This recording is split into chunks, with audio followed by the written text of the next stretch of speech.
What is up, guys? Talking with Tonka, episode 6. Got a special guest in the house. She's texting on her phone. Sorry. Nelly, what up? What up, dog? What's up? Customs by Nelly. Let's pronounce your last name because I already forgot. Jabbarnia. Oh, it literally is just like it looks like. It's literally the way it is. So that's spelled. what people are always like, what's your last name? I'm like, what does it sound like? What do you think it would sound like? It's really annoying because when I tell people like my email, it's like, or when I call like CVS for, whatever. Yeah. I have to like spell it out. It's like J as in what, A as in apple, B as in boy, B, and it takes a solid like 3 minutes. Did you learn that from like your parents? Like when you hear your parents talk when you were younger? Yeah. Same thing. Because like when my mom used to call, she'd be like, V as in Victor, A as in Apple, N as in Nancy. And then like she does like R the head as in tilt. Romeo. I was so like, do you do the head tilt? What do you do it too? Do you do the head tilt? Yeah. I'm like, what? It's like a really clueless moment. It's like move your head around. But it takes like a solid 3 minutes to say my first name isn't even Nelly. It's Nilufar. Oh, wow. Yeah. So it's like it's both very long names that people don't. So what nationality is that? I'm Iranian. Wow. Yeah. So I was deep diving on your Instagrams. Yeah. And I was trying to like figure you out because like I just met you. Yeah. But I find you so interesting. Thanks. So we'll get into why I find you so interesting. But we'll get into it. Yeah, we'll get into all of that. But I was trying to like find out if Nelly was your real name. Yeah. No. Yeah, you can't. Like you're pretty private. Yeah. Do you have like a private life that you don't like talking about? No, it's not even that. It's my first name. My mom came up with that name like when I was little. It I don't even know how the fuck she came up with it. Like it was just like, yeah, Nelly, but I don't know. She was just like, well, your name's long as shit. My name's long as shit. So all together, because my name's 15 letters. Yeah, like 14. Oh, so I beat you. Yeah, yeah. Oh, yeah. If I add Evan in definitely there, beat me. if I add Evan in there, it's really aggressive. Yeah, it's long. Because my full legal name is Eric Evan Vanderslice. Yeah. So that's actually funny story. I don't think I've ever told it to many people, but when I was born, my name was Evan Eric Vanderslice. But my dad. What is that? It's Pennsylvania Dutch, so like German. Okay. Yeah. So I was gonna say German. Yeah. So my dad didn't like the way it sounded when he was filling out the birth certificate, so he changed my name to Eric Evan. Wow. And didn't tell my mom. And, oh my god. Yeah. So she was calling me Evan. She's like, what the hell? She was calling me Evan for like the first couple months of my life, and then they got the birth certificate in the mail. And that was like when the bomb And dropped. she's like, "Are you kidding me?" So they probably, my dad, he laughs about it now. My mom passed away in 2010. So like, she's not around to like testify about like how it actually happened, but he laughs about it. He thinks it's funny. So I mean, it is kind of funny. Yeah, right. It is kind of funny if you like think about it. Yeah. So were you born here? I was born here, and then I believe so. 1st grade through 7th grade, my dad was like, "I want the girls." I have an older sister too, and she's like the only sibling I have. And he's like, I want the girls to experience, like, the Persian culture, like, whatever. So he was like, we want the girls to go to Iran. So from 1st grade through 7th grade, we moved to Iran. Oh, wow. So I went to school there. I did, like, all that stuff. Yeah. So I wasn't even planning on going down this road, but now I'm so interested. Yeah. So we did that. And that's what, like, sometimes I have a good vocabulary, but with emails, like when I'm typing emails, it takes me a long time or when I just want to like have a point across, I can't. Is that why you're a bad texter? Yeah. Shut up. I'm really not. I feel like you get lost. I get lost. Yeah. And just like getting here. Everybody gets lost out. When I hit the car. Yeah. Can you like fit in that like space? Yeah, I totally do. I literally fucking hit the car. It's okay. It's fine. But yeah, so we did that, and then 8th grade I moved back here to like Bucks County, and then I did middle school 8th grade, and then where at? Law College. I don't know. It's in Warminster. Oh, okay. Pennsylvania. Yeah, I grew up in Croydon. Yeah. Yeah, so I went to Truman. Yeah. Smooth. I don't know if Smooth went to Log. Yeah. No, he went to. He went to. Damn, I just listened to the podcast he was on not too long ago. I forget. He's from up there. Yeah, yeah, for sure. But Is that how you guys know each other? Yeah, I know him through high school. Oh, so you guys went to the same high school. Went to the same, because the middle schools were different, and then the high school was William Tennant or That's like Tennant. Wood. Yeah. Okay, yeah. My nephew went to Wood. Yeah, it was either William Tennant or Wood, and then like all the CB. Yeah. Southwest. That's where my North. nieces and nephew went. Yeah. CB. And I just want to comment on your shirt. You have one of the things I wanted to dive in is like your style. I love your style. Thank you. Like she's had for the people on YouTube, you'll be able to see, but people on the actual podcast sites, they won't be able to see. But it's a great oversized like NASCAR shirt. Like, what made you pick that shirt? The fit of it. Mm-hmm. Also, I mean, I like cars. Yeah. I like all that stuff. But my one friend, he owns a shop down in it's on 2nd and Market. Okay. But he like sells all this stuff, and I mean, I saw it, I was like, this is fucking cool. Yeah, it's a dope shirt. Can I like curse? Yeah, you can do it. Say whatever you want. I was like, yeah, you can say whatever you want. Beep. Oops. But yeah, I mean, I think, I mean, I take pride in, like, if someone knows how to dress, also like style and fashion, I think is very different. Like people that do fashion, people that follow fashion, good for them. That's great. People that take inspiration from fashion and then make it into their own style and their own, like, I think it's kind of like art too. Like, you're expressing yourself in like, but a different way. In a different way. And yeah. I respect people that actually do their own thing and don't follow like the stigma or like the what's in, like what's not in. I mean, I obviously do the same thing. Like you have Instagram and everything. Yeah, so like all that stuff. And I mean, just like build it into your personality. I mean, and that's what I really respect with people that actually do that and stick with it too. Like, yeah. I'm like, love that. Yeah. Do your fucking thing. Like, yeah. That's what I genuinely respect from people that actually do stick to their style and do like their whole thing. So yeah. I'm trying to think. Every time I've seen you've had a different kind of style. I feel like today, actually, you had the same kind of style when I saw you like last week. You had the oversized tee and everything, but then I've seen you dressed up as well. Yeah. So like, I feel like you have different.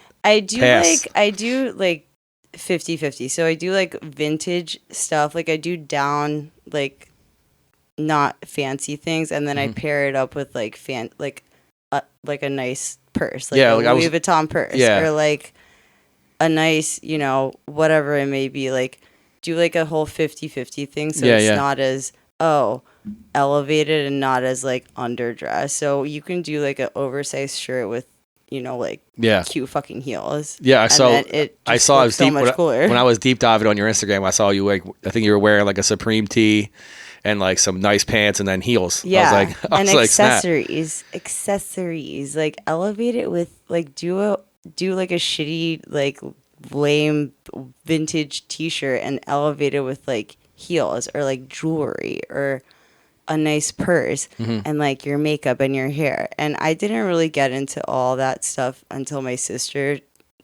kind of like pulled me into that whole direction. She's like, you need to do more jewelry. And this was like 6 years ago. I'm like, I don't like jewelry. Like, I have to like shower with it and like take it off, and I lose shit literally fucking all the time.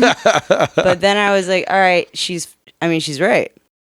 Elevate that shit with accessories and like just make it look nicer. Yeah, for sure. All of that stuff, and I think it just balances it all out. Yeah, so. You got great style for Thanks. Sure. Yeah, it's like me on the other hand, like I'm a t-shirt jeans guy, but I mean, but then you have all these cool shoes. Yeah, like that's that's my thing. That exactly to my point. Like if you have nice shoes and like shoes, come on. Yeah, like that's really that because like I literally buy my pants and everything like American Eagle jeans, and then like shirts I'll buy on Amazon or something, and or that's Marshalls. Exactly what I'm saying. Like even Marshalls, whatever, like whatever you do, at least you have that thing about you that it's the shoes. Yeah, so everybody knows that too when they see me. Yeah, and that's the thing that I say. It's like style. That's your style, and you are like you're not changing about it, and that's what I again respect from people. Yeah, have your own style, do your own thing. Make it look nice. Yeah. And then that's one problem I have. bitches. Yeah. One problem I have though is like I can't, like I said, like going on like a fancy date or something. Like I'm kind of lost in that realm. Like I have like I can wear like my golf clothes, I guess. I'm like a polo. I can wear my golf clothes. Yeah, because like when I go golfing, I actually dress. Yeah. Like I wear a polo, and, like some yeah. khakis and stuff. Yeah. So like I actually look like a golfer and not like a scrub. But like, so if I ever went on a date, like that's probably what I have to dress like. But like again, you can. I feel like it's Philly, you know. Like if you do go into even, I mean, not even Philly, just like this day and age is fucking 2023. Yeah, I think you're right. I was gonna say 2022. I've been writing that on checks. Same. I've been like when you're filling out like your the deposit slip, I'm gonna be putting like 22 still. I still look back. I'm like, are we in 22 or 23? Yeah, it's like you have to think about it because COVID really screwed everybody up. You just got screwed over with that. Literally, it didn't even exist. It's like a year that never happened. Yeah, a year that literally never happened. But yeah, if you do all of that stuff, I mean, again, it's a date, whatever. Unless it's fucking Michelin, whatever. Yeah. Yeah, wear like nice shoes. But I feel like you can downsize your fit with sneakers because sneakers are just. I feel like sneakers are more accepted now. Yeah. You know what I mean? You can wear them with suits. People wear them with suits now. Yeah, dude. People are getting married in that pair up there. I was literally Yeah. People are getting married in sneakers, and honestly, it's so much cooler. Yeah. So I had the pair with the 23 on the back. They're from 2010. Wow. I had two pair. The pair that I never wore, I was going to save them for the day I got married because I've actually worn the other pair. Oh, wow. And during COVID, like I was like, you know, wasn't DJing. Like thankfully I had like a day job kind of, but wasn't DJing or anything. So I was like selling off my kicks, man. And I got like $900 for them. So, cause they were, dude, sell them. Yeah, they were, you know, at that point they were 10 years old. If you're not like attached to it and it doesn't hold a value, sell them. Yeah. So like I have a pair there that I'm selling. I've sold a lot during COVID, like, just to make space too. But now that I'm bringing in more, like I have two pairs down there. They're $300 a piece. I'm like, what do I buy these for? I mean, it's like an addiction. The top, the Airs? Yeah. Those are Justin Timberlake's favorite. Yeah, shoe. Yeah, yep. Did you hear have you heard his interview? No. It's like a whole thing. I had his shoe, the tan pair. I had those. The blue ones are his favorite pair. Oh, he even says, he's like, those ones to the left. Yeah, I know what ones you're talking about. Yeah. I was like, okay, cool. Should I get them? They're true blue 3s. True blue 3s. Yep. And I have both pairs. I have the one from 2010 and the pair from like 2018. They're also clean. Yeah, so that's one thing. I either clean them when I put them on back on the wall or when I go to wear them again. Do you put like the thing? You know how there's. Yeah, no, I don't do that. No, the bottoms. It takes a lot. Yeah, the bottoms are all dirty. It takes a lot of effort. Yeah, it's a lot. You have to like heat them up and then like stretch them, and you need like two people to do that. Yeah, for sure. It's like, all right, put them here. Stretch up. When I worked at a consignment shop for a little bit, and I used to have to wrap the sneakers in like the plastic. That was a pain too. You had to put them in these bags and then like hit a heat gun them, and they would shrink wrap. Yeah, it was awful. Yeah. And then some of the pairs you have to like dye because like the white you could probably see in the one pair it's like yellow now. Yeah, like old. But do you have any addictions like that? Like I have a sneaker addiction. I have a sneaker addiction. I also have just like an art addiction. Yeah, I definitely want to dive into that. But sneaker addiction, I mean, you're wearing dusty Air Force Ones right now. Okay, shut the fuck up. Listen, I have been going through it. Yeah, right? It's okay. I remember I made fun of you before, and you're like, they're also creased. You're like, I have a new pair for when I go out. I do have a new pair, but like my dog bit the. Like whatever, Eric. Like, don't even. Before you leave, I'll give you an extra pair of white laces. Thanks. I have a bag full of laces. Great. Wait, do you really? Yeah. All right. Can I actually get one? Yeah, I got you. I'm like, I'll do it on Amazon, but then I'm like, all right, whatever. I'm probably not gonna do that. Yeah. Because like the sneakers up there, they're all like Reebok collabs from different sneaker boutiques, and they always would come with like multiple colors of laces. So I have like tons of laces. It's crazy. Cool. Yeah. I'm definitely gonna grab some. Yeah, if you want another color too, I got you. I love it. So I like I said, I was deep diving on your Instagram, and I was like, you have a customs page as well because I see you did a couple custom pairs of sneakers. Yeah. So after. That's actually how we began talking. Yeah, you wanted to customize a pair for me. Yeah, I might actually let you for the Phillies. I mean, obviously. Yeah. So after I was doing this in college, so I went to Temple, was studying whatever, and I was like, I need fucking money. I need money. Yeah. So I did a custom pair just for myself. Mm-hmm. And after that, I like posted it and people were like, yo, I did like just like a story post, not even like a post. Yeah. I was like, oh, did these, whatever, for myself.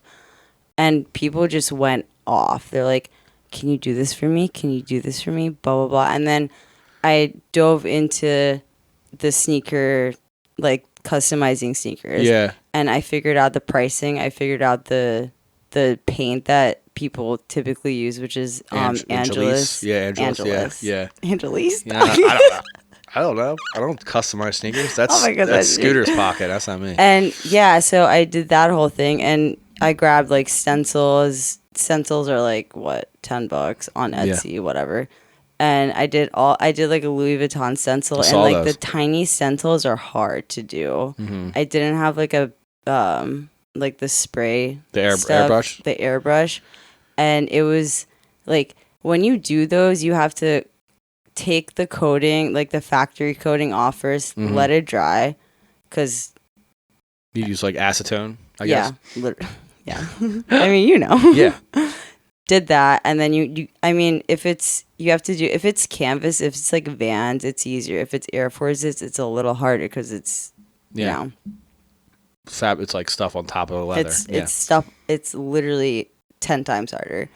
So I did that for probably 3 years, and it wasn't. I mean, it was great, but it was just like a lot of work for not as much money as I wanted it to be, but I enjoyed doing it. So that was totally like, I wasn't. How much were you charging? I was charging like $140, and it depended on the design. It depended on like if I had to get stencils, if people wanted like Supreme or like whatever. Yeah. And I got so much backlash on people being like, "That's not real." I'm like, "Yeah, it's a custom sneaker." Like, I made it myself. That's the whole point. Like, obviously, it's not going to be from Supreme. Yeah, duh. They didn't make Supreme Vans. I got so much shit I got so many like messages, and they're like, this isn't like a real Louis Vuitton. I'm like, yeah, no shit. Idiots, man. Yeah, it's obviously not. I feel like there's real Louis Vuitton. Like the Karens in the world. Like if they could find something to complain about, they will. If you want a real Louis Vuitton, you have to take all of the parts off, like with like the stitching. Take it all off. Put a new like slab of an actual Louis Vuitton purse or like whatever, and then like stitch it back. My buddy Scooter is getting into that now. Yeah, and you have to have the actual like sewing machine that does it for specifically sneakers. Yeah, it's like a heavy duty. It's like needle. A heavy duty shit, and it's not like quick. It's like doof. Yeah, doof, it's very meticulous. It's very, as it should be. But that's what I was telling people. I'm like, listen. It's not it. It's gonna be painted. It's gonna be painted. Fake it till you make it. I mean, whatever. Yeah. So what's the coolest pair you did? I think the coolest pair I did was the Louis Vuitton, the white Vans. Yeah, I saw those. Yeah. Those were my favorite. I don't know. I think it was a Gucci snake that you did. That one was cool too, but I think I like the Louis Vuitton. I just like I really like how when stuff goes like under the swoosh, but not technically under it, but you know what I mean? Gives you like that 3D kind of effect. Yeah. But the Gucci ones, I think they were my favorite. The Gucci snake mean, ones. Those were cool. I have also gotten, the past 6 months, my one friend, he has reached out to me for his like nephew's shoes, and he wanted to do, I don't know, what's the cartoon thing? It's like a cartoon. I don't know. It's like a popular cartoon right now. It's a popular cartoon. So I did that for him. Not SpongeBob. Not SpongeBob. No, it's like Paw Patrol. No, it's like whatever. Yeah, it doesn't matter. Whatever. But it's a popular kids cartoon. It's a popular kids cartoon, and I did all of that, and it was fun. It was great, and that was the first time I got back into sneakers after like 4 years ago. Yeah. So it was interesting to just like go back to it Yeah, and be like, oh, this is fun. Like, yeah. But I wasn't gonna do it. I mean, forever. No, but I get it's just fun doing it on the side. Yeah, I have a pair of all white Hirachis that I Ooh, Hirachi. Yeah. So the leather panels I think would be cool. If, those are hard because it's so like layered. Yeah. So I bought all white ones and I put maroon lace in it to go with my one jersey. Cool. It's like white and maroon. Yeah. And I was like, the best Phillies. way to, yeah. I was like, because I'm big. I won't mix brands. Yeah. Right. So like, I'll never wear Nike with something else. So like, no. So I'm glad to hear you say that because like a lot of people don't care. A lot of people don't care. I'm like, listen. Like wearing Adidas track with pants with like Nike shoes. Yeah, I'm like, or bro. Vans. I'm like, bro. Or Nike shoes or Adidas socks.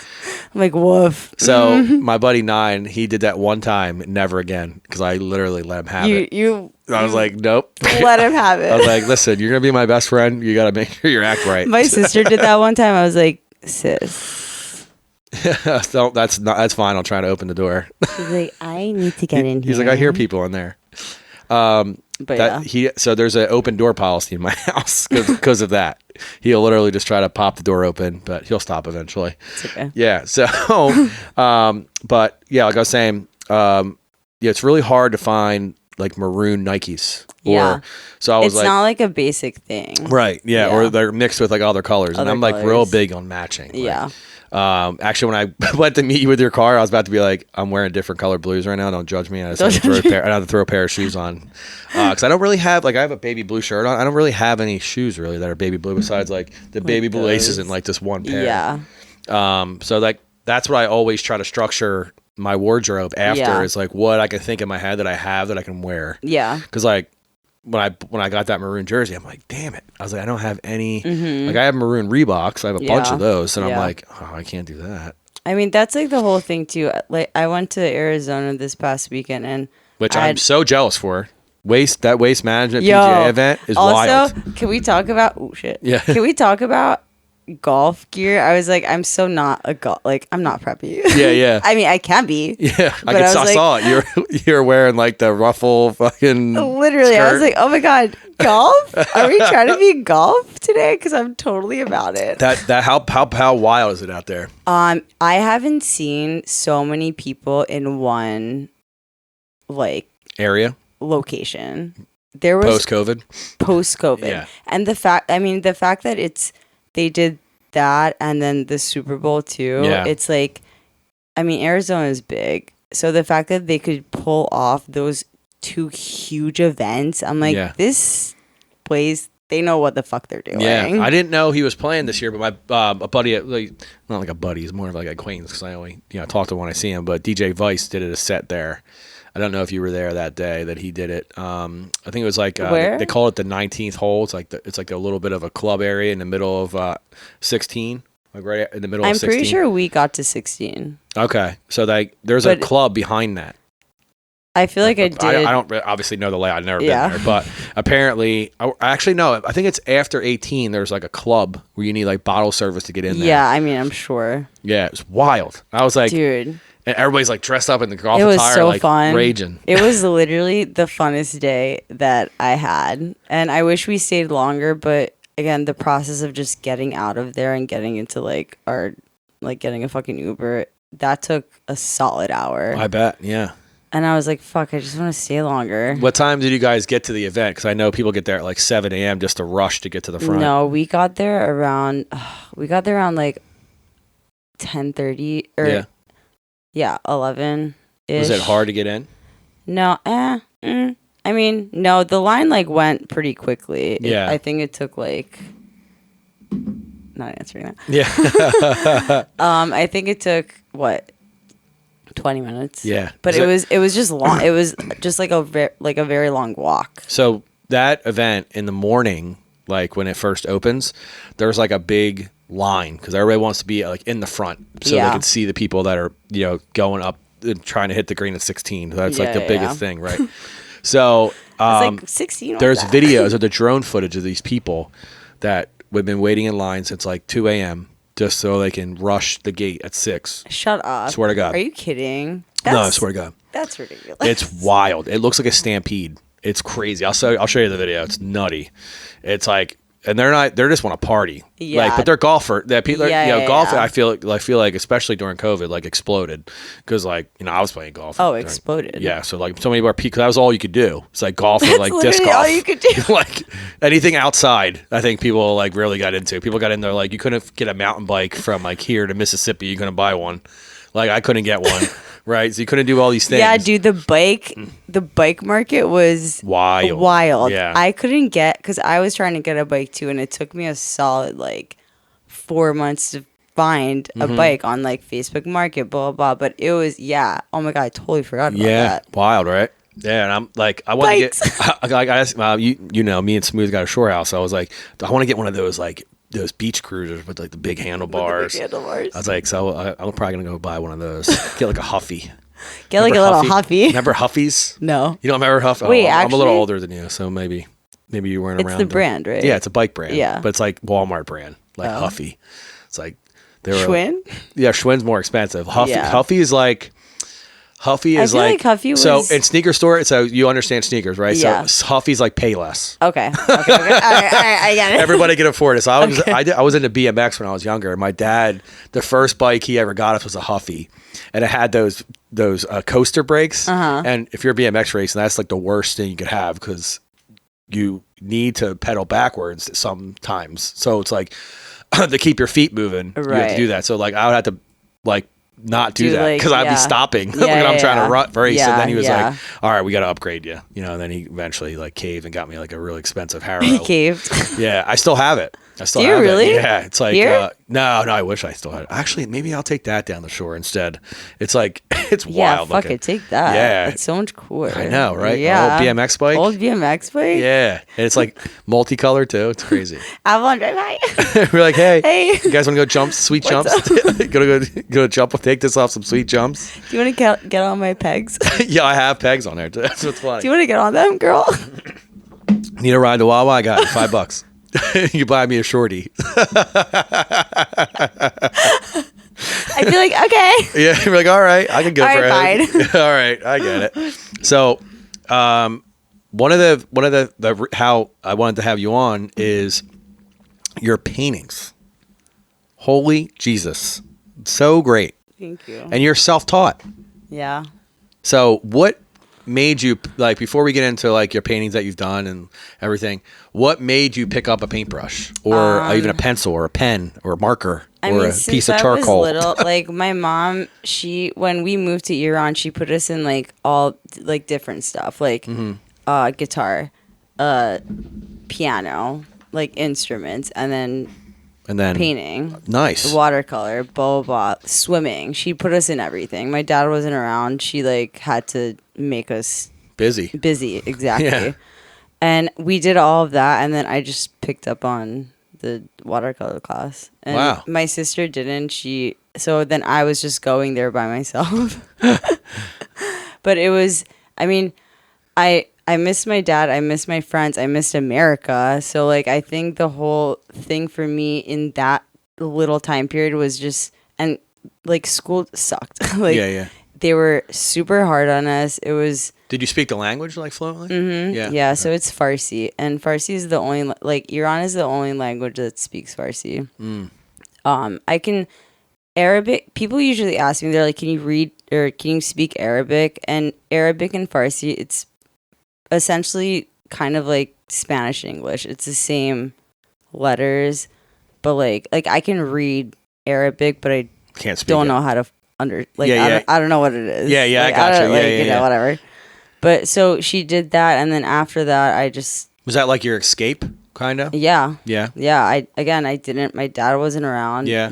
Like it was just like a culture shock. Yeah, like, I bet that's especially at that age. Yeah, that I mean, me and my sister both, we were just like, damn, this sucks. Yeah. Like it was an all-girls school. Well, I mean, I think it sounds like they had the right intentions. Yeah, no, it was, the school system is great there. When we came back here, I was I got back 7th grade, and I was learning stuff like algebra that I learned when I was so in like straight A's when grade. You came back. Yeah, I was pulling straight. I was pulling 99s. Oh wow, my favorite number. I'm not even kidding. And then after high school, I was like, all right, I can't pull 99s anymore. Yeah, now all right, fuck, I'm back. Just gotta now take another culture shock. Now I'm doing another culture shock. Yeah, right. The life really hit you.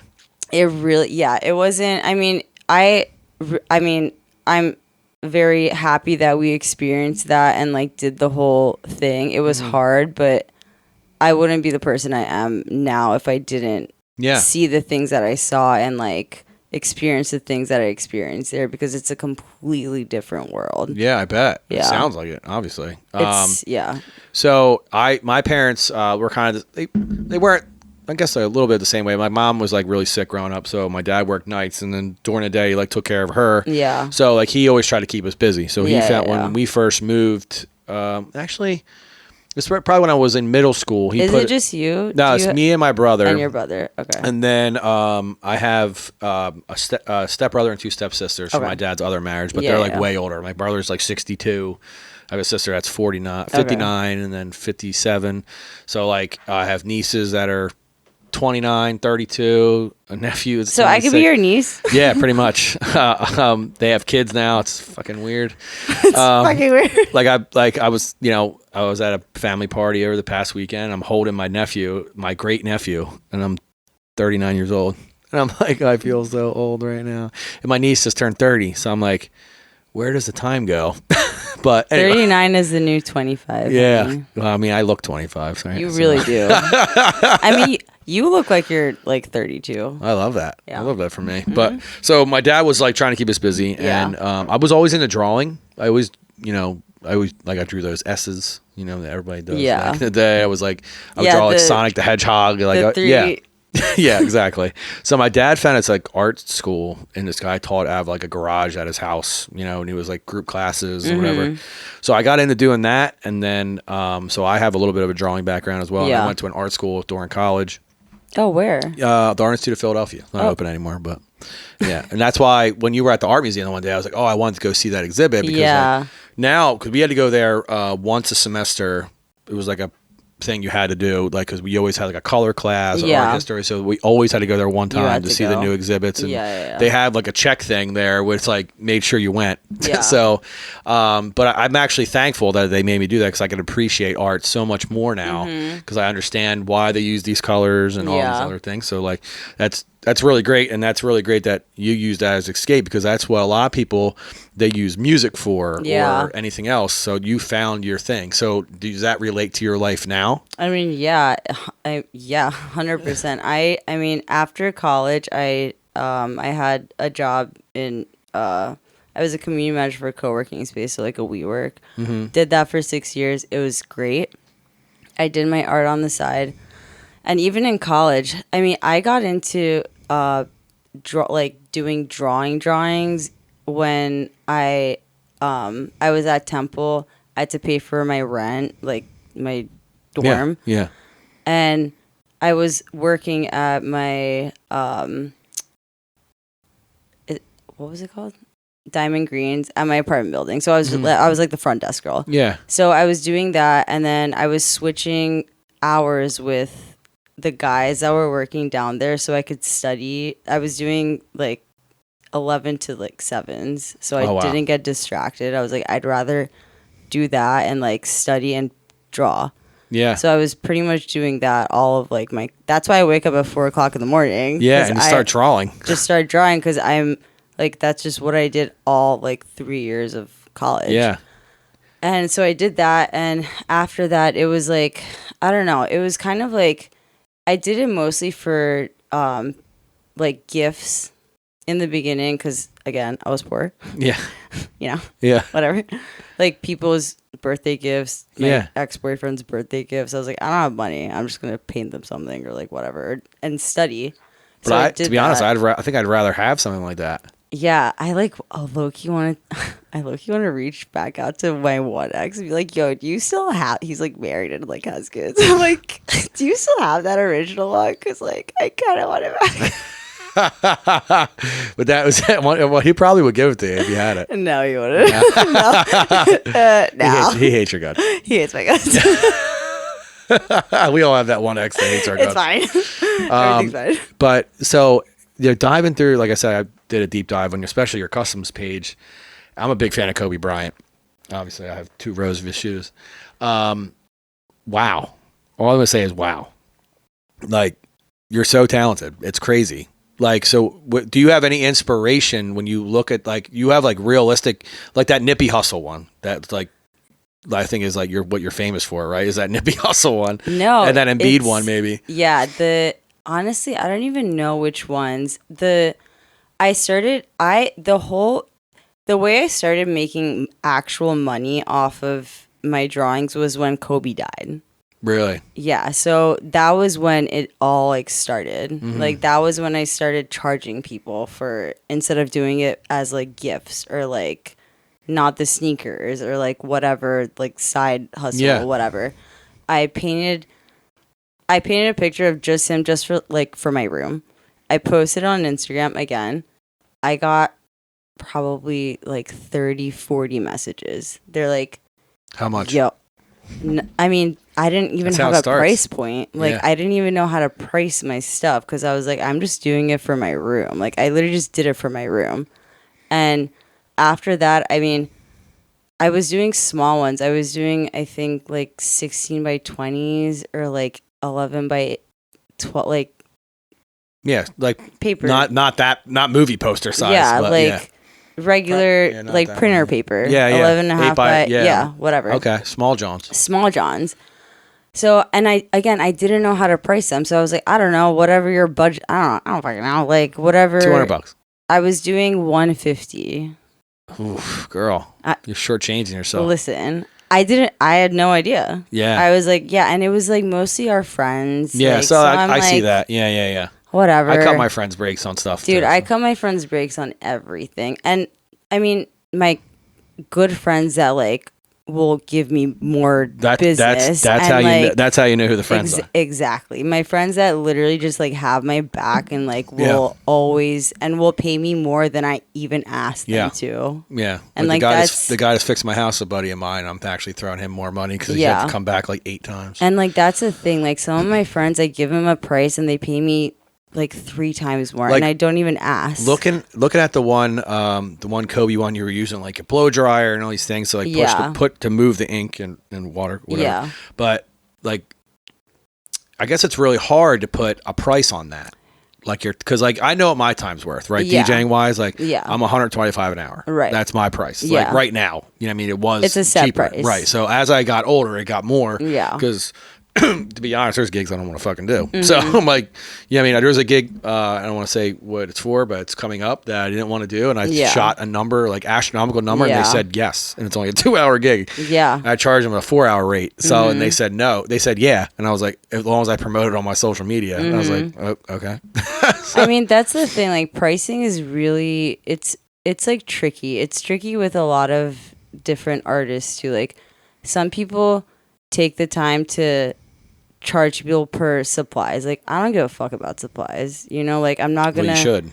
Well, if it's like a huge canvases are a lot. I don't really paint on canvases a lot. I paint on paper. Yeah. And again, it's like I'm not gonna charge like a squirt of red, and there's different colors of red. Like some reds are more expensive than another red, and like again, it's like tattoo ink. It's literally. So some people do take supplies into consideration. I don't really give a fuck about supplies because I use it for 8 paintings. Yeah, you know, especially watercolor. Like watercolor goes far. Unless it's like a big canvas, because canvases are expensive. Yeah. Unless it's like you just did one. That one. That peak. I was like a bird or something. Yeah, it was a heron. A heron. I didn't even know what a heron was. But that one. Yeah. Is amazing. I literally just shipped it out right before I came here. Oh really? That's why I was a little late. Oh, okay. No, that's fine. How'd you ship it? Our like local, we just have like a local Northern Liberties like parcel place. They're freaking awesome. They're so nice. They're because that must took a long time. Didn't. It didn't? No. It looks like it did. Like the layers and like the brush strokes and all these things. I was like amazed by it. It didn't. Art just, oh man, maybe just it looks hard. It's wild because like it was kind of like abstract. Mm-hmm. And like I have two categories. It's like my portfolio category and then like the other category that doesn't take as long is like more abstract. Yeah. And like, you know, I'm just like it's amazing. It's so cool looking. It's wild because so many people commented on it too. They're like, your sports stuff is cool, but that's really cool too. I'm like, just because it can be interpreted, I think, in a lot of different ways, right? So when you look at it, so when I look at art now, you know, because I have this, you know, color theory and all these things in my brain that I didn't know I don't have still. Yeah. But when I see something, I can appreciate it, right? So when I look at your stuff, like especially the herring, right? Herring, whatever. Herring's a fish, I think. But so when I look at it, right, and I'm seeing like these, like it looks like you kind of like used your thumb in some spots with like the heavy ink. I did. Yeah. So I'm right, obviously. But so I'm looking at it, I'm like, wow, this is incredible. Like, how does she do this? But you're looking at the backdrop at that point and all these other things where you kind of have the same style mimicked throughout, but going in different ways. So it's like, wow. It's different. Thank you. Yeah, you're welcome. It's amazing. Thank you. I appreciate art so much. I love art. Yeah, I mean, I think it also just goes into, like, I don't post a lot of my abstract stuff just because it doesn't flow with my sports illustrations. And, like, I personally...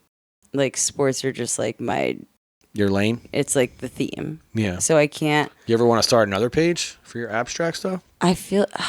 I know it's a lot. Dude, it's so much. It's so much. I can't. And Instagram doesn't even let you do like a third one. It's only 2. No, I have 3. Oh, well, fuck me. I have my slice of entertainment. I have Talkin with Tonka. Yeah, you can have like 4, I think. I don't know if that's new. Oh, I have 3 pages. Damn. It's awful. I mean, it's a lot. Like I'm not even active on my customs by now. I'm not, and it sucks. Like I wish I could do what the reason why I got all these followers, like I mean, I don't even have a lot of followers. I live like 800, but the reason why I got it is because I went into Angelo's and like I have paintings at Angelo's, and Danny, the owner, he did one story, and you blew up. And I looked at my thing and I was like, yo. This is real. Again, it's not like that much. Which much. one did he post? He posted the Embiid one and the Iverson one just on his story. And like, he's like. For the people on YouTube, I'll put it in the center of the screen what they look like. And yeah, I was actually going to bring it, but I was like, whatever. But yeah, one story. Wow. And I got 700, well, I guess you can thank Dave Portnoy for that too. Yeah, I mean, yeah. Because that's how they blew up. I was like, and the amount of messages that I got, like, I got so many more clients just from that one post. And then that's when I thought about it. I was like, I need to do more people that have a bunch of followers to just do like a story. Like, give him a free painting, a free print. It wasn't even the original. It was just a print. I went in there. I was like, Danny, can you just do me a solid? Yeah. And he did it, and boom.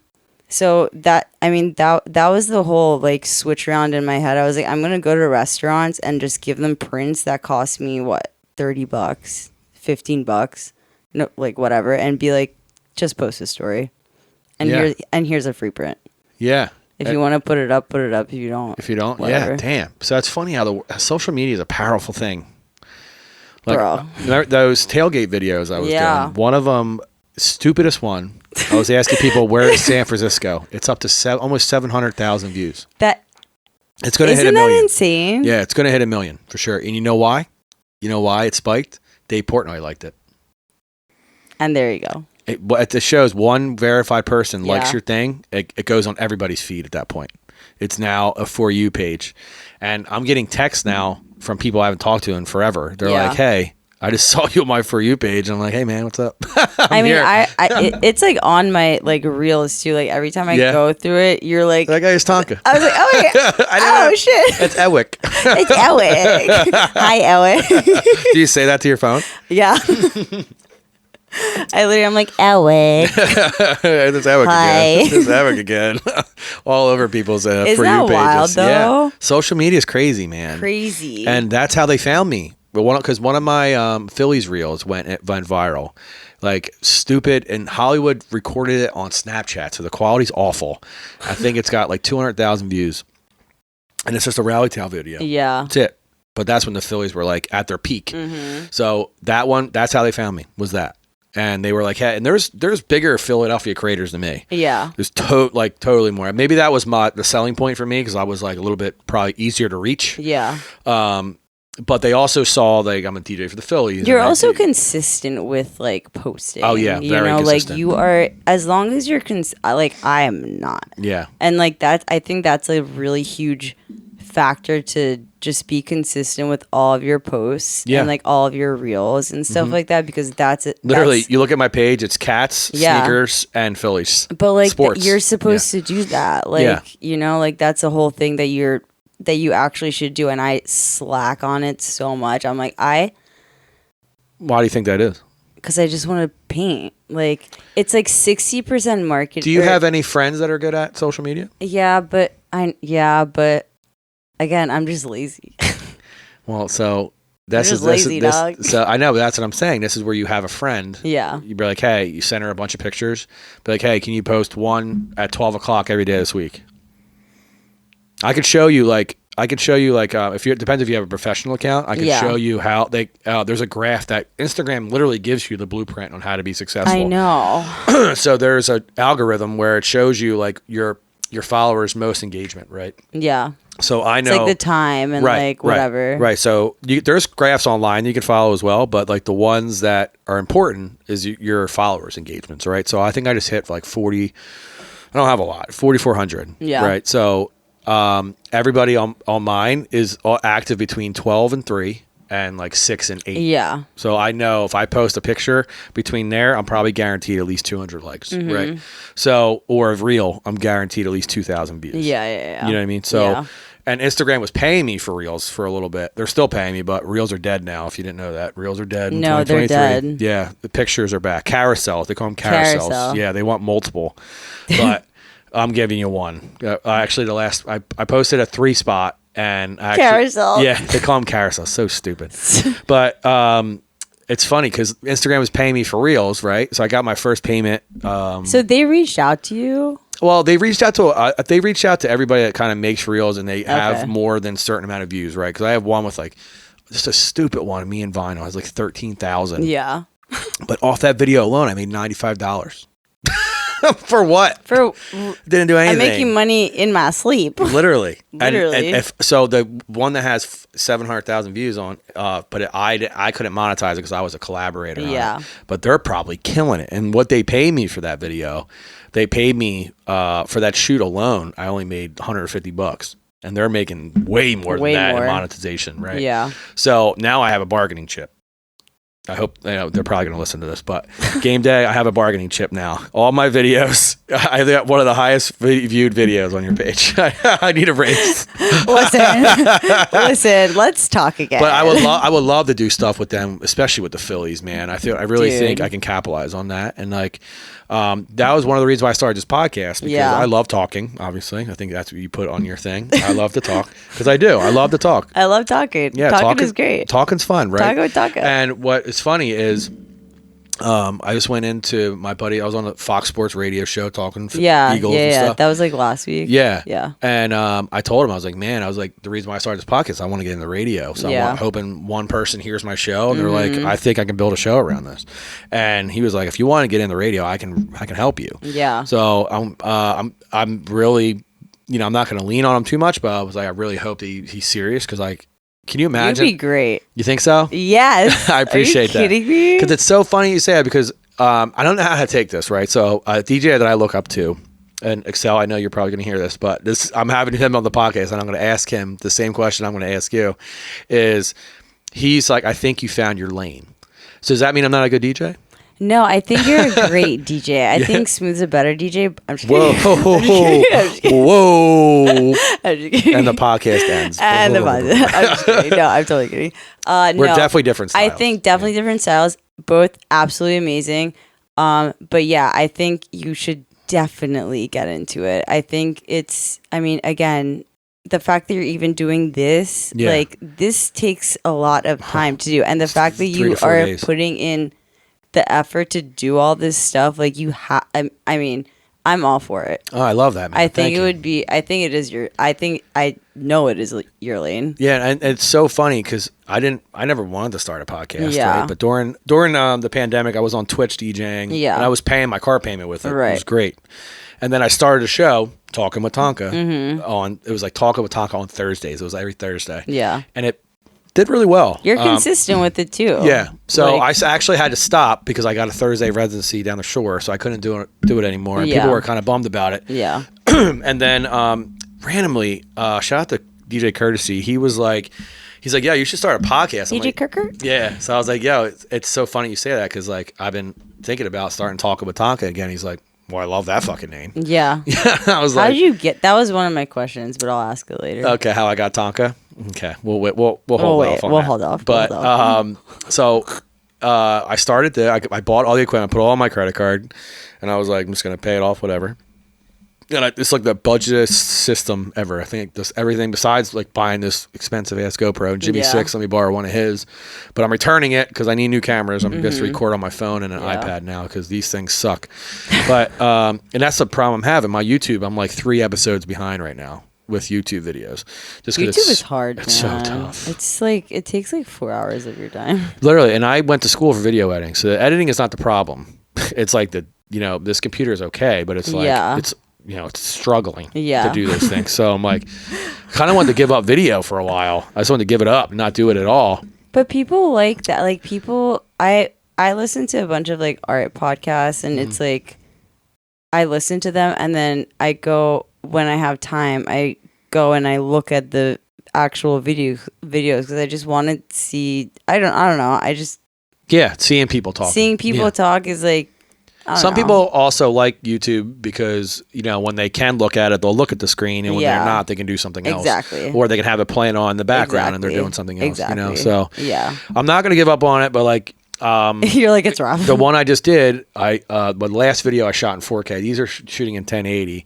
My computer literally wouldn't let me edit any more footage. My computer was like, no. He's like, this is it. So like there's only like 30 minutes of that video, and then the rest is like a blank screen which says Talkin with Tonka. Like, I'm sorry, there's video problems. So my next video that's coming out is episode 4 with Montone. That's shot in 1080. So hopefully when I edit that one tomorrow, it's like easier on this computer because it's like, I don't know, it's like it's a MacBook Pro. Like, what the hell's going on, dude? I still have I need a new fucking laptop, bro. And that's what sucks, man. I just got a new computer for DJing because my other computer was like 8 years old. Yeah. And now it's just not updatable anymore. Yeah. So it's like, oh man, gotta go spend. That's like what they do. Yeah, I mean.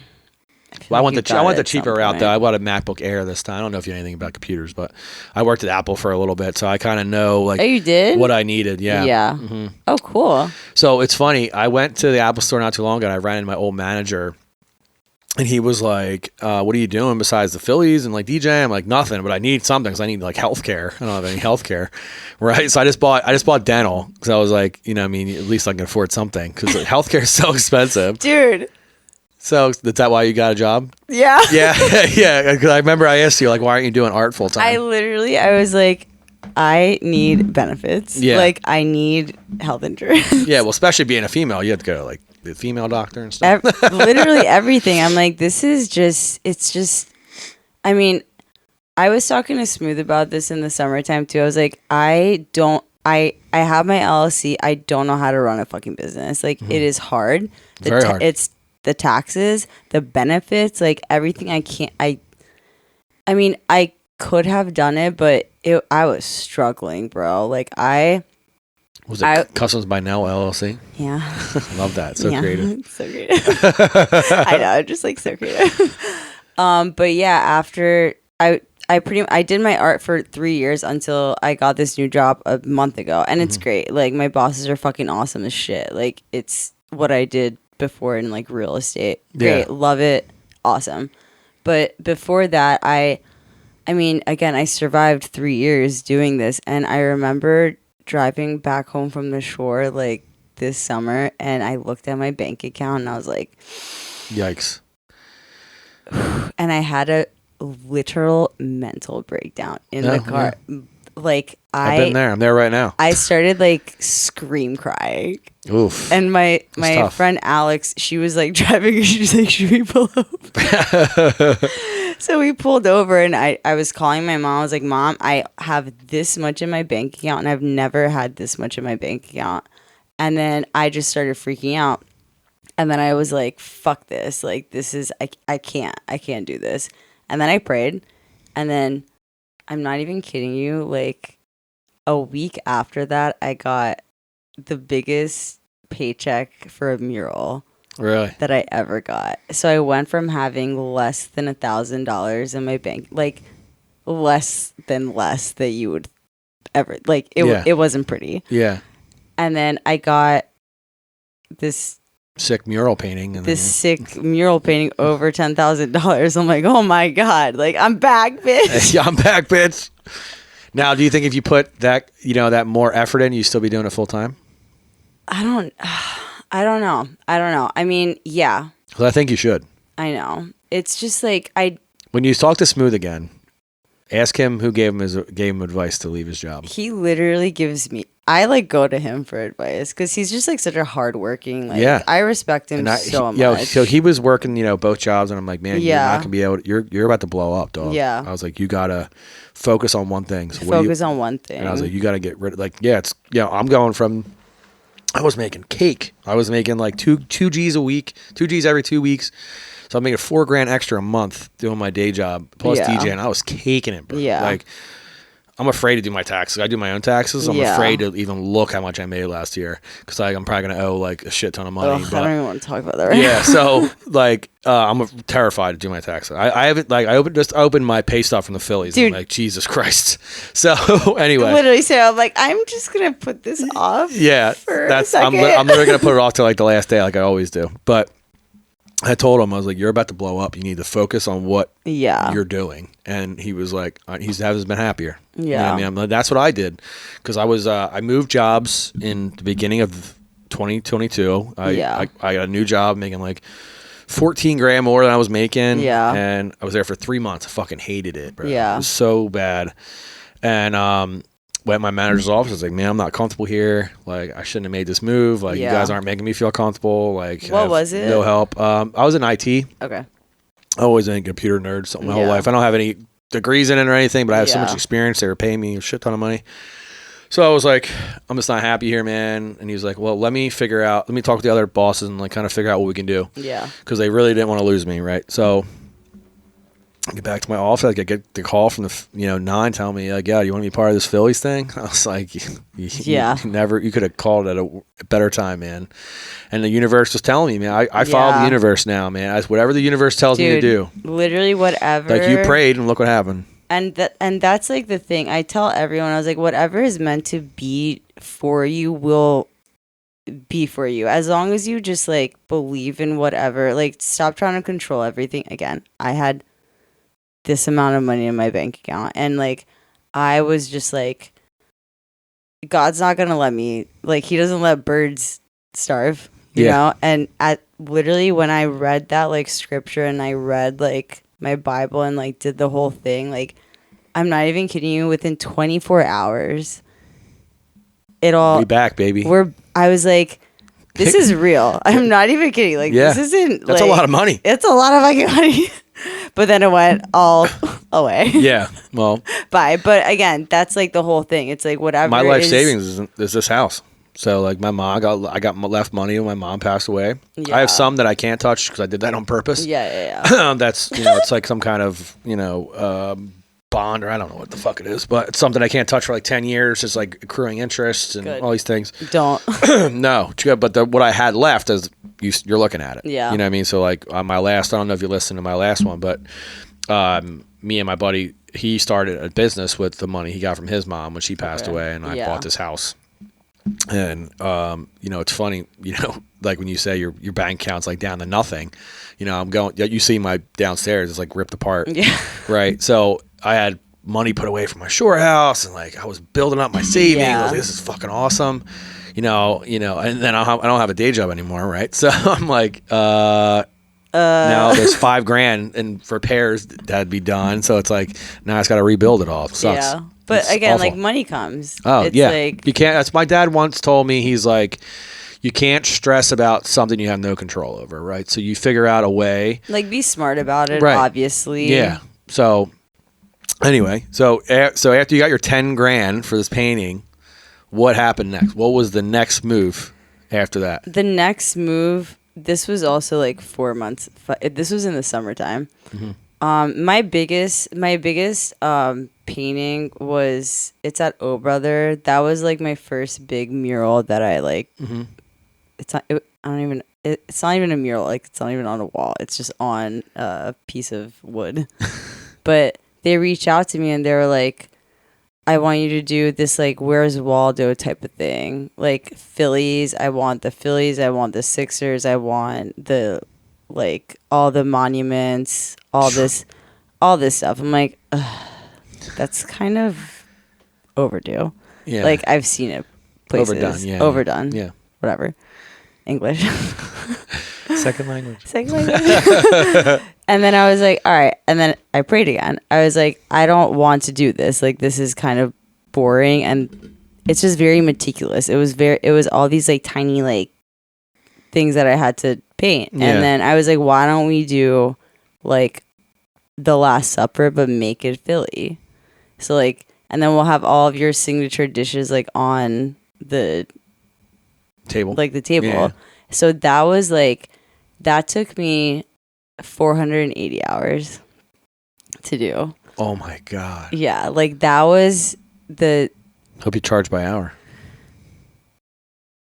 No. Oof. That was like my gateway into the restaurant industry. I was like, this is a restaurant that has a lot of traffic. It's on 2nd and Market. Like, people go there and like their cheesesteaks are fucking fire. Yeah. So I was like, I'll do that. It's a huge, like, I personally just wanted to do it even if I didn't get paid. I was like, I just want to do it because it's a sick concept. Yeah. But I would obviously do it if it was, like, consented. Yeah. Obviously. But, I mean, I did that. That was, like, the biggest, that's, like, my baby. That was... Ugh, I fucking love that fucking shit. Yeah. It's so freaking cool. If you ever go into like 2nd and Market, go into O Brother and just like look at it. Yeah, I'll have to check it out. It's so cool. I'm like hyping myself. I've never even heard of this place. It's yeah, I mean it's not like a bar or anything. It's just like a cheesesteak place. Everyone's Turkish, like they're owned by like Turkish people. They're all absolutely awesome too. They all helped me so much too. Like with just like putting everything up, like all the little details that I had to do that I literally didn't know how to do with like the woodwork and just like all that stuff. They really did help me. They're absolutely awesome. So I did that. And then, yeah, after that, I was just like, I mean, I still sell my stuff. Like I have 3 or 4 customs that people have reached out to me to do of like their kids and their whatever. Yeah. And that's the whole thing. People reach out to me to do stuff that I don't, I mean, I do want to do it, but like I'd rather do sports or like something that I actually enjoy doing. And I think that's there's like a perseverance where people are like, do you actually want, like, price your stuff based on what you actually enjoy doing, you know? Like if it's something that I do enjoy doing it, but it's not like something I get it. Really fucking want to do. When I did that, the thing that you just like mentioned. Yeah. So when I did that Philly piece downstairs over COVID, people were hitting me up. They're like, "Yeah, it's sick. Like, I want you to do something in my house, but with like places I've been." And like, and I was like, "Sounds cool, man, but I did this for me. I was like, this is me. This is Philly's me. Like, you're not excited about it. Right. So if someone wanted me to do the exact same thing in their house, I might. You know what I mean? Just because I could do it. But it's not perfect. You know, in the pictures it looks perfect, but it's not perfect by any means. Like, you could see like some of the bleed lines on these bricks that I did, and so like I'd feel bad if someone was paying me and it wasn't perfect. Right. You know what I mean? I'm a perfectionist to a point. Yeah. You know what I mean? Because I find imperfections in that thing every day. It's been up there for 3 years. Yeah. So like there's imperfections in this painting, the paint in this room. You know what I mean? So, but you know what I mean? It's good enough where I don't care. Yeah. You know what I mean? But if I was getting paid by someone to do it, I'm like, oh shit. Yeah. When you get paid to do something, it's like you never really like there's always more like it's never done. No. You know, it's never going to be done. Hey, can you add this? Can you add that? Can you do this? Can you do that? Yeah. I mean, not even that. Just like you as the person that's doing it, you're like, I want this to be perfect. Yeah. And like, that's when you normally start ruining it. Yeah. And then you start ruining it. Yeah. It's awful. I hate that. I'm like, crap. I wish I just didn't do that part. Yeah. And people always ask, they're like, how do you price your stuff? I'm like, it really depends. It depends on the size. It depends on like if the like reference photo, the people are like showing their teeth, if they're smiling, if they're like, if someone's like eyes are so hard to do. Mm-hmm. Eyes are like, if you have like, there's this one white spot in the eye that if you place it probably like a millimeter over, you look cross-eyed. So if the reference photo, if you're actually looking at the picture, again, I'm going to charge more. If it's teeth, I'm going to charge more. If it's like hands, bro. I remember in art school. Yeah. Hands are like... I struggled. Hands can be like... Yeah. Like Nurse Ratched or like look like a chicken foot. Literally. Yeah. So that's like the whole thing. And then, again, some people reach out to me and they're like, I want to do this player, and it's just like their back. I'm like, Done. Say less, fam. Minute. Or like 4 hours. So do you give them like a price, and that's based on like this many hours, right? And then if you go over... I don't do hours. I do it again based on just like the reference photo. Because, I mean, I feel like I've put in so much work and like time into doing pieces where I can do like, I mean, I typically don't say this to people, but like I can do a paint, the one like my NBA series, like the portraits. The Kobe one took me 3 weeks. The LeBron one took me 1 week. Was that just like a couple hours a day you're working on it? No, that was literally from like 4 a.m. to like, it was every hour. Like, wow. Yeah. Like I did not stop. And like, I was fucking loving it.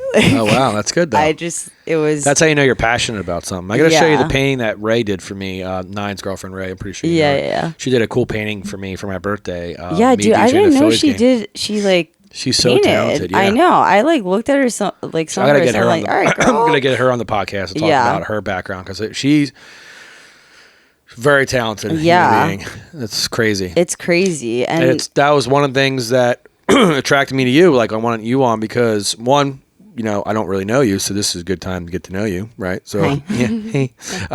So what drew me to your page is that Nippy Hustle one. Yeah, that one, again, my friend Will from high school, Will Toms, he owns Rec Philly. He reached out to me. He's like, can you do this? I was like, yeah, dog. Like, got you. Got you, fam. But yeah, like, yeah, it wasn't anything. It looks like a fucking photograph. I took that on the subway to like go give to him, and I got on the subway like, on the L, and I got like an ovation. They're like, "Did you draw that?" I was like, "Yeah," and people just started clapping. I was like, "Oh my god, I'm famous." On the L. Yeah. But it was like a huge thing for me. I was like, "Wow, this is really it's powerful." Nice. Yeah. People literally started clapping. It's amazing. That's what drew me to your page when I didn't even know you, and I was like, I started crying. I literally cried when I got off of the train. I was like, that was awesome. Yeah, like you're really, really good. I was like, wow, thanks, guys. Look, thanks a lot. A lot of high fives going around. But yeah, that was just for him. And like I mean, I sell my prints and stuff like that, but the original ones are just so. I mean, like prints are cool, you know. Obviously, like You're thinking about putting them on Etsy? I'm lazy. Come on, Nelly, man. I think they say in the Bronx Tale, it's like the saddest thing in life is wasted talent. Right. I'm not doing. I'm not saying you're wasting your talent. No. I know. You're definitely not capitalizing on your gift. But I'm not capitalizing at all. Yeah, it's kind of scary, isn't it? Right. Yeah. I mean, I have like how you said, I'm diving into this. You know, just got to dive into it. But I understand you need benefits and all these things. It's not even that. Like it's a lot of work, but. I mean, that's put what you in have the fucking work. That's what you have friends for. Yeah. You know, like I said, like to get you started is like you have friends that are good at social media. Yeah. You have friends that are accountants that can give you pointers. Yeah. And, you know, these are like get help. Like I just started an LLC because I have a meeting this week actually about taking over bookings at one of the places I play. So that's a whole new realm for me. Yeah. Like I don't know how to pay people. Mm-hmm. What the fuck does that mean? Yeah. Like, how much money do I take out of their gig money to pay my taxes? Like, do I need to pay taxes on their money? Or so I don't know these things. So like, I have a whoever my buddy set up my business account, and he's like going to sit down with me and tell me how to do all these things. Yeah. Right? So that's what we have friends for. Yeah. You know what I mean, and I said in a podcast that I was on is like I wouldn't be anywhere without my friends. Yeah. Right. Yeah. Because look at me now. Right. Now it gives me this Phillies opportunity, and now like I'm literally thriving. Yeah. You know what I mean? Yeah. My friend Alex, she literally, I didn't want to go on this Arizona trip because I was like, I just started this new job. I need to like save a little bit of money. And she's like, I really want you to go on this trip. I was like, sis, I love you, but like I can't afford it. Yeah. I can't afford it. And she, within like a day, she got one of her friends to reach out to me and give like buy a painting for over $1,000. And she's like, all right, now you can come. I was like, okay. So it's funny how that kind of stuff works, right? So like I have a pair of sneakers that's worth $900, right? That I know I can sell for $900 right now. Yeah. And I haven't sold them yet because I haven't needed the money that bad. Right. Right. So we all have those things. Yeah. Stop doing that. You won't be able to paint when you're older. No. That's what my dad used to say. It's so bad. You probably can. That's probably an old wives' tale. But we have these things that we can do for money, but we don't. Yeah. Right. So there was like, you know, like I said, I have sneakers that are worth all these money, but I don't want to sell them because right. I mean, so we have these things that we can do to make money and do these things and be happy. And look what happens. You paint a painting and now you're in Arizona. Yeah, literally. And like, that's the thing. I tell people, I have a few of my friends that have been they just started painting. Right. And they're like, I don't know how to like price it or like whatever. I'm like, go to galleries. Like, also like figure out your demographic. Like if Philly sports, people like sports. Figure out what people like. Go into your neighborhood. Like, you know, go into a gallery. Also, galleries are a little rough. Like if you reach out to galleries and you don't have, I'll say like 20 paintings like under your belt. Yeah. They won't even talk to you. Like, no matter how talented you are? No, you have to have at least 20 sold paintings? 20 to give to them. Oh, snap. Okay. Yeah. So say you just started off. Say you don't have a website yet. Like you haven't gone that far. If you want to go into a gallery, you have to have at least 10 to 15 paintings, again, under your belt, like a cohesive amount just to like show them. And they all need to be on like the same level of like skill, you know, like they all have to be the same level of skill. Yeah, I got it. And have like a little theme. But galleries are rough. But if you can get into a gallery, like you can get a lot of fucking money for all of it. So, I mean, I tell people, I'm like, galleries are cool, great, but know what you're getting into. Have this amount again of paintings under your belt, present it, because after that, you know, they'll like take care of everything. Yeah. So for starting artists, that's what I usually say. Well, do you tell them to go there to kind of like if there's people painting the kind of same stuff that they want to paint and see what their stuff is priced at? So yeah, and that's like that's another thing. People, I mean, again, look into the neighborhood, look into the artists that are already in the neighborhood. Like, go into restaurants or like art shows and see what you're competing against. You know, like if you're really, really good, cool, that's great. But you can't like, even if you know you're good, you can't price it higher. It just means you have less competition if you know you're that good. You know, like don't price it higher. You just have less competition because like people will come to you versus other people. Right. You know? Yeah. So, I mean, it's like a whole thing. Like you have to see what other people are pricing. It's hard. Pricing is very, very tricky when it comes to like. Same in my field as well. Yeah. You know it's just like I said, the stuff I don't want to do, I charge a ton. Yeah, like some artists they charge per square inch. Some artists I fuck that.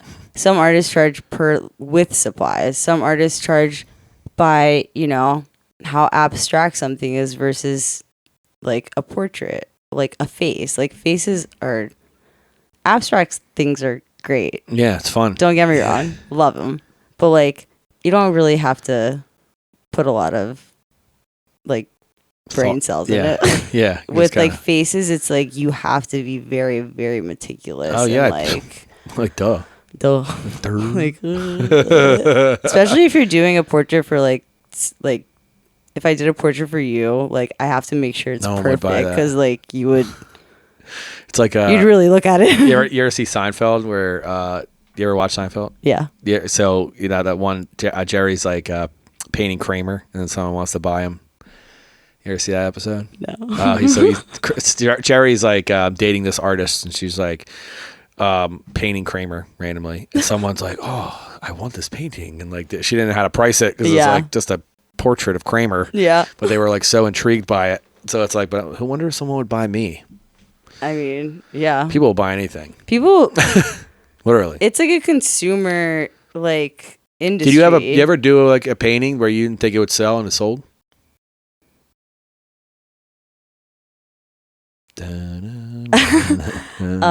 That's just so people know we're still talking. Not really. I mean, all of my paintings are custom paintings. Like, so you never do any for yourself? I mean, no, I did like 4, but I still have them. What are they? They're just like my NBA series ones. Like, are you a big basketball girl? You're a basketball girl. I love basketball. Is it just basketball? Yeah, basketball is like number one. Like football's cool. Why basketball? And hockey. Did you play? No, I didn't even play. I just like in Iran we like grew up with basketball. Like everyone played basketball. Yeah. Like, what sports are possible? I mean, popular. Soccer, and basketball. There's no bobsled team like in Jamaica. No. Sorry, that was There's ping pong. Bad dad joke there. There's ping pong and badminton too. Badminton. Yeah. Oh yes. Never mind. I'm just gonna do it. Never mind. I was gonna say a weird joke. Is this camera still blinking? Yeah, it's still blinking. Wow. This is a record. Hi. This is a record. How long have we been talking for? Pretty. To be honest, I still haven't figured this out how long this is, but it's long. How long do you typically go for? My longest one is an hour and 25. Okay. Yeah, so we got some time. All right, cool. Yeah, but this is where I'm like, what questions do you have for moi? I think I already asked them all. I was like, how'd you get the name? No, I didn't answer it. How'd you get the name? So how did you get the name? So it's actually a pretty quick story, but so I was a break dancer when I was younger. From 17 till like 23. Wait, shut up. Yeah. Are you kidding? Yeah, I was a big dancer. Like I was a big Michael Jackson fan growing up, so like watching him dance, I used to perform for like my family when I was younger. My mom like would get the camera recorder out. Soon as I come down the steps, I had the glove on, the hat, all that stuff. Sick. So I started. Me and my brother went to this underage club in New Hope. It's called The Edge, out in New Hope, right next to the Playhouse up in New Hope. You ever been up there? Mm-mm. Anyway, we went there. We used to go there all the time. I saw this kid from my high school breakdance, and I was like, yeah, that's so cool. So I was like, next week I'm going to go in that circle. And I'm going to do something. I'm going to do something. So the early ages of YouTube, I went on the YouTubes and typed in beginner breakdancing. Like, what do I got to do? You know, so I watched all these videos. I got 2 of the basic things down and then a freeze at the end. Went in that circle the next week, did it. My buddies were like, holy shit, dude. And I was like, yeah, man, I'm here now. I'm in. So I dove into breakdancing like head first. I got in like a little crew in my high school. We used to practice. What high school did you go to? Truman. Okay. So we used to practice in the gym during gym class because our gym teacher really didn't give a shit. So my whole senior prom, I left my date and we were just breakdancing the whole time. She hates me to this day for it. But I was like homies with her. It wasn't even I wasn't trying to like have sex with her. Yeah. I actually dropped her. We love that. Right. So I dropped her off actually at her girlfriend's house. That her girlfriend's brother was like one of my brother's best friends. She wound up sleeping with him that night and was with him for like 5 years. So breakdancer, clubs every night. And then I got hired by a club that I used to get into with my fake ID all the time. Tiki Bob's. It's right next to where the Winston is now. Okay. So that's why going into Winston's so weird. Sorry, I got to take a sip of water. I know, same. I'm like sipping water and coffee. Yeah. So I start breakdancing at this club. My job was to like pour girl shots and dance with girls and be a party motivator, right? So doing all these things. And in my breakdancing journey, I'm learning how to do different moves, and I wound up like bruising my hip, right, trying to do something. And so I couldn't like breakdance at this club anymore. So I was still dancing with the girls or whatever, doing what I had to do. And then I was so intrigued by DJing. I was always like, if I can't be a part of breakdancing right now, I want to learn how to spin music. A little bit of part of it, though. Right, so I can DJ these break events that I would go to. So I had the DJ from Tiki Bob's show me the ropes, and that's when like computers first came out with like DJing stuff. So like I'm kind of like the kids now, but he made me learn how to beat match without the screen and all those things. And I was a drummer growing up as well. So like damn, you did everything. I literally did a little bit of everything. So I got DJing down, and the dude called out one night on like a Wednesday, and that was my brother's night to manage. And he's like, "Yo, you ready?" And I was like, "Yeah, fuck it." Yeah, fuck it. We had bar books of CDs back then, and I was like, "Yeah, throw me on, man." So I did it, and he put DJ Tonka on the flyer. And how old are you? Oh, I never told you how I got the name Tonka. Shit. Yeah, like so. Yeah, I kind of went off on a tangent. I wanted to be like. That's how I started DJing. So. I was 18 breakdancing and shampoo. Okay. Right? Oh my God. Right. Soho was DJing. I don't know if you know Soho. He's an OG, but he used to spin like hip hop and all in the beginning, like break beats and all for us, because we would get there like as soon as the club opened. Right. People were like still wiping down the bar. Right. And shit. Right. So we were breakdancing, and I kept falling out of this move. I'll never forget. It was a spinning air chair, that's called. And I kept falling, and my friends are like, "Dude, it looks like you're like hurt. Like, it hurts." And I was like, "Nah, man." And my friend Ricky, I actually just showed his picture to a homie of mine the other day. I was like, he's like, "Yeah, you're indestructible like a Tonka truck." And that's how it was born. No one called me Eric after that. I was Tonka, right from that moment. Wait. Yeah. It's pretty rad, right? Pretty fucking rad. Yeah, I love it. So that's how I got my name. I love that. And like a Tonka truck. Yeah, so when you're a b-boy, like your friends and your crew kind of name you, right? Yeah. That's how you get your nickname. Right. Because my nickname riding BMX was Buckwheat. Okay. Back in the day. I kind of like that too. Yeah, right. Buckwheat, DJ Buckwheat. That would be that'd be unique. But it's actually the Tonka thing comes into the Philly story too. But so yeah, I was Tonka. And then my brother put DJ Tonka on the flyer, and it just stuck, man. Like, so there are some people that didn't even know my real name. Yeah. People just call me Tonka. And they're still to this day. I actually went from DJ Tonka to Eric Vanderslice back to DJ Tonka for like a little short span, like 4 years. And when my first trip to Vegas, the hip hop club, they didn't want to put Eric Vanderslice on a flyer. You sound like a spoiled white dude. So I was like, well, I'm white, but I'm not spoiled. Well, I'm kind of spoiled, but. So my buddy was like to the owner, Victor Dre's, and he's like, what about Tonka? He's like, yeah, I would fucking put Tonka on a flyer. Yeah, Tonka's cool. Changed it the day I got back. Yeah. I was like, because I was working exclusively with Dust Nightclub at the time. They were booking me in all these places, and they were like, yeah, I can get you more money with your government name because it sounds more European. Right. And I'm like, whatever, man. Yeah. Just pay me. I don't care. Yeah, name me all you want, just pay me. The day I got back from Vegas, I changed it back to Tonka, and the joke was, I never changed your name in my phone. It's always been Tonka. Yeah. So. And I don't really think many people call me Eric, if I'm being honest. Like even at the Phillies, people call me Tonka. They don't even call me Eric. And my badge says Eric on it, but everybody knows me as Tonka. A lot. Yeah, I mean, that's like the whole thing. We even had this conversation too. I was like, I'm just gonna put you in as Alec. Alec. Yeah. Like literally, no, I don't like calling people by their DJ name. Yeah. Like I want to call them by their actual names. Yeah. You know, like I'm like, yeah, it's funny because people ask me that all the time. What do you want to be called? And I was like, oh, well, you can call me whatever you want. Yeah, you can don't call me late for dinner. Yeah. Dad joke. Dinner. So what's the second question? The second question was, when did you get into, like, when was the time that you were like, when you had a bunch of fucking sneakers and you're like, all right, I need to. Actually, how many sneakers? 230. Yo. There used to be like 280. I sold a bunch. Now I'm lying. Are they all It's like here? 250. Yeah. No. They're all in the basement. This is 95 pairs. Maybe a little more. Which one's your favorite? You like all of them? No. It's this pair of Kobe's right here, the camo pair. Yo, those are fire. Yeah. So this was during the All-Star game in LA. They were exclusive to LA, undefeated. Yeah, these are sick. Yeah, right. They're so cool. I don't wear them that often because I'm afraid to ruin them. But the story about them, my first trip to Vegas, my buddy Sev1 took me to his buddy's sneaker store. He's like, yo, you got to check the sneaker store out. So I'm thinking I'm like going to, just a normal boutique or something. Yeah. He walks me into the biggest sneaker consignment shops in Vegas called Urban Necessities, right? Huge store. Ugh, were you dying? Yeah, I was like, oh my God, I can't breathe in there. So I walked up to those right away because I wanted them. Yeah. You couldn't get them unless you were in LA and you got like a raffle ticket. And I'm hitting up my friends in LA. I'm like, yo, bro, like I'll pay you like extra money, whatever. Yeah. So I look at them. I think it was like $360.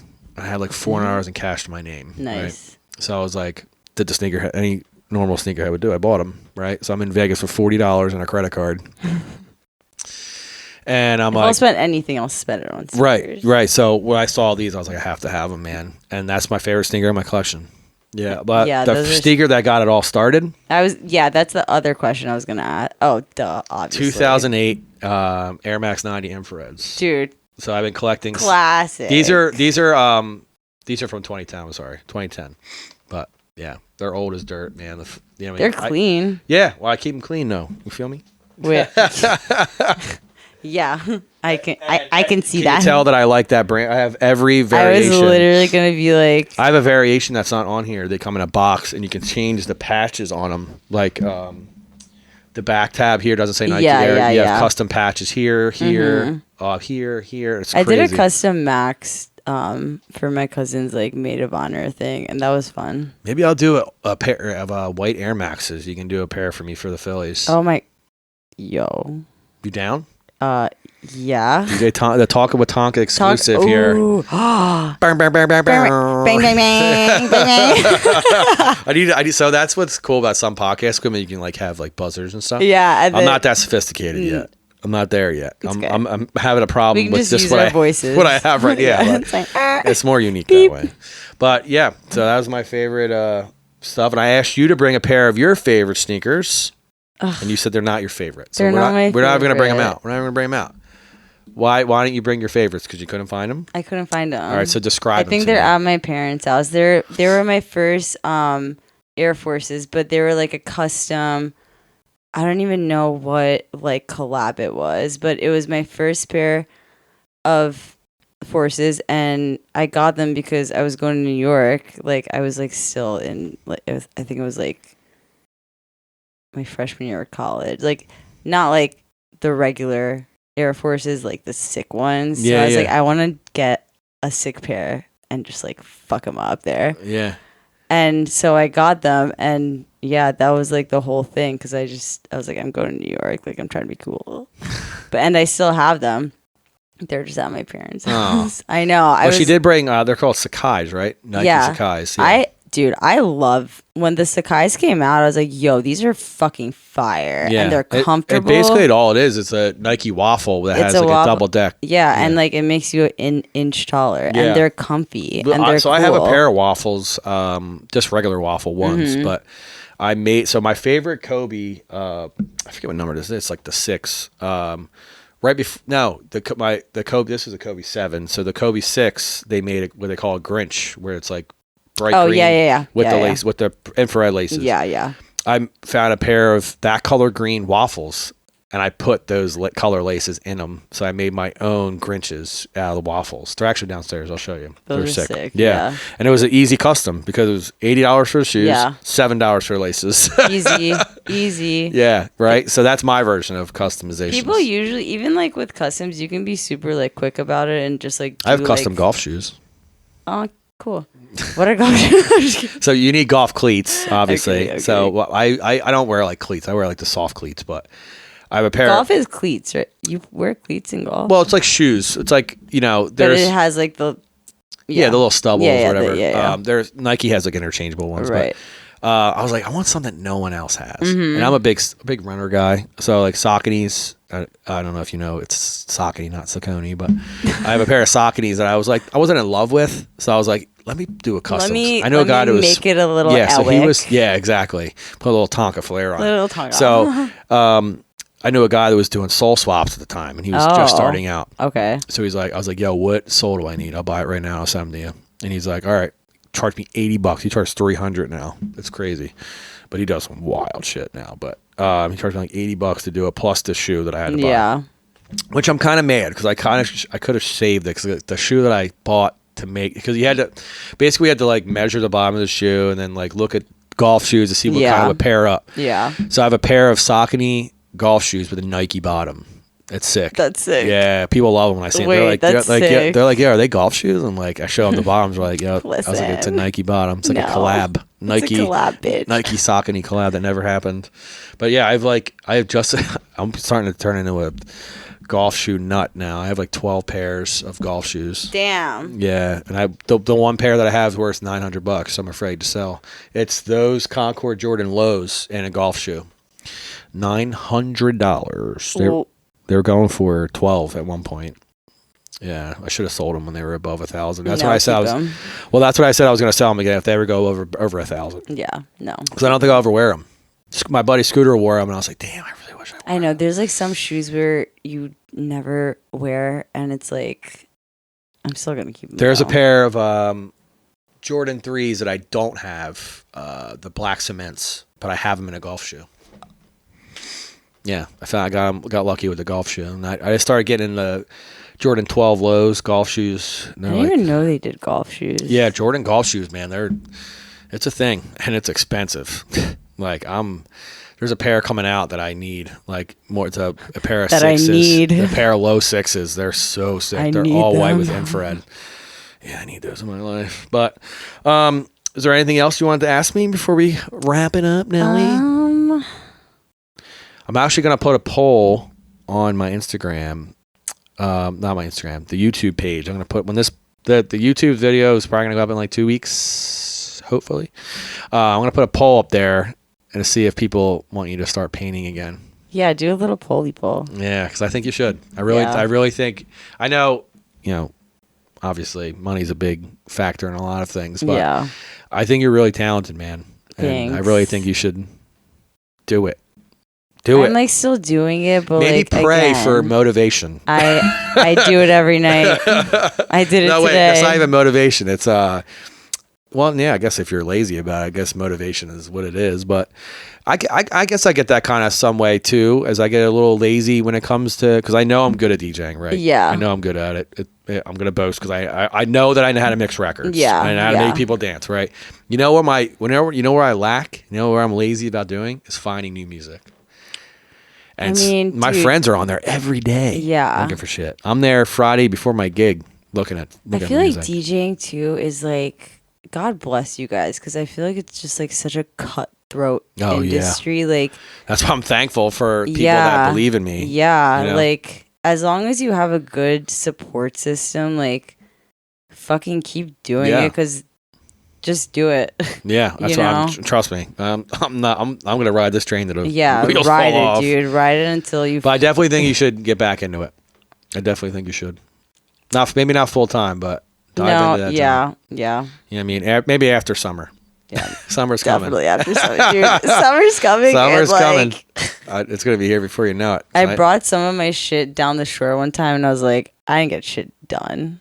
I really? brought it. I mean, I brought it down, but I was like, this is hard. Like, I just want to be on the beach.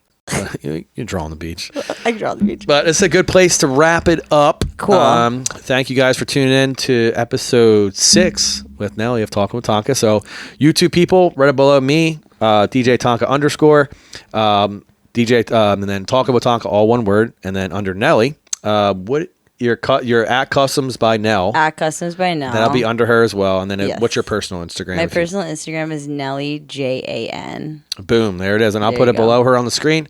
And for Apple Podcasts and Spotify, all the IG links will be in the description. Please check out her Instagram page. Her paintings are amazing, and buy one so she can quit her job. Thank you all for tuning in. Thanks, Alec. See you guys at next week. Peace. Peace.